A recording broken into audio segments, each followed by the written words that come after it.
జగన్ పాలనలో రాష్ట్రంలో హిందూ దేవాలయాలపై కనీవిని ఎరుగనన్ని దాడులు జరుగుతున్నాయి. శ్రీరాముడి విగ్రహం తల నరికేశారు. లక్ష్మీ నరసింహస్వామివారి రథాన్ని తగలబెట్టేశారు. దుర్గమ్మ వెండి రథంలోని సింహాలను మాయం చేశారు. ప్రసన్న వెంకటేశ్వర స్వామి రథానికి నిప్పంటించేశారు. సీతమ్మ తల్లి విగ్రహ విధ్వంసానికి తెగబడ్డారు.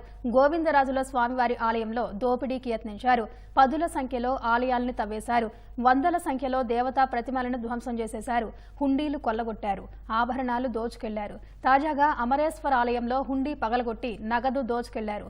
ఇలా ఒకటా రెండా దేవాలయాలపై దుశ్చర్యలకు అంతే లేకుండా పోతుంది.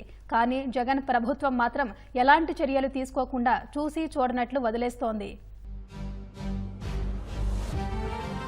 ఉభయ గోదావరి జిల్లాలకు సంబంధించి ఒక మాస్టర్ డెవలప్మెంట్ ప్లాన్ ప్రపోజ్ చేస్తా ఉన్నాం. అన్నవరం నుంచి జంగారెడ్డిగూడెం మధ్యాంజనేయ స్వామి వెంకటేశ్వర ఆలయం వరకు లక్ష్మీ నరసింహస్వామి ఆలయం దాకా దాదాపు 28కి పైగా క్షేత్రాలని ఆధ్యాత్మిక పర్యాటక రూట్ లాగా దీన్ని చేస్తే ఆధ్యాత్మిక పర్యాటక రంగం ఎంత అభివృద్ధి అవుతుంది. భక్తులు వెళ్తారు, 10 మందికి ఉపాధి అవకాశాలు వస్తాయి, కొట్లు పెట్టుకోవచ్చు, బోళ్ళంత మంది టూరిజం డెవలప్ అవుతుంది, టూర్ గైడ్స్ అవసరం అవుతాయి, హోటల్స్ అవసరం అవుతాయి. అందుకని భవిష్యత్తులో మన ఉభయ గోదావరి జిల్లాలకు సంబంధించిన ఈ మాస్టర్ ప్లాన్ లో ఇదొకటి.